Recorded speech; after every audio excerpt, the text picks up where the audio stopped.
ముఖ్యమంత్రి ముచ్చటపడుతుండు కాబట్టి ఇప్పుడైనా ఎప్పుడైనా ఎక్కడైనా మేము రెడీ చర్చకు. నేను ముఖ్యమంత్రి గారు పేరు తీసుకొని మరీ పిలిచిండు.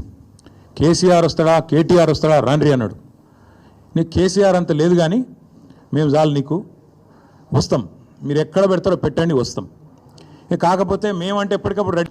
ముఖ్యమంత్రి గారు అయితే ఆయనకు తెలుసు, మీకు పాపం బూతులు తిట్టడమేమో ఈజీ, చాలా ఈజీ కదా. బూతులు మాట్లాడడము, డైలాగులు కొట్టడం, గుడ్డలు ఉడదీస్తా అనడము, గుడ్డలు ఉడదీస్తేనే ఇందిరమ్మ గొప్పతనం తెలుస్తుంది అనడము, ఇవన్నీ చాలా ఈజీ.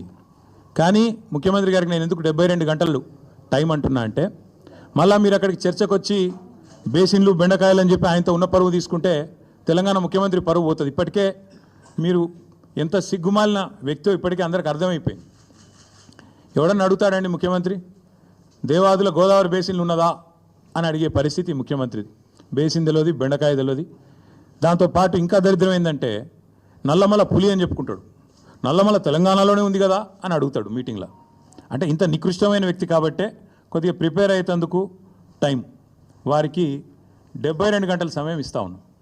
లేదు ముఖ్యమంత్రి గారు కనుక ముచ్చటపడి లేలే మా సొంత ఊరికే రండి కొండారెడ్డిపల్లి కంటే అక్కడికైనా వస్తాం, లేదు మా సొంత నియోజకవర్గం కొడంగల్లో పెడతా నేను అంటే నీ ఇష్టం అక్కడైనా పెట్టు, లేదు మా నాయకుడు కేసీఆర్ గారి సొంత ఊరు చింతమడకకు వస్తావా అక్కడ రెడీగా ఉంటాం, లేదు మా నాయకుడు కేసీఆర్ గారి నియోజకవర్గం గజ్వేలు అక్కడికి వస్తావా నీ ఇష్టం, ఊరు నీ ఇష్టం, ప్లేస్ నీ ఇష్టం, సమయం డేటు అన్నీ నీ ఇష్టం, నేను రెడీ, మా పార్టీ తరఫున నీ సవాల్ను స్వీకరిస్తూ ఉన్నాం.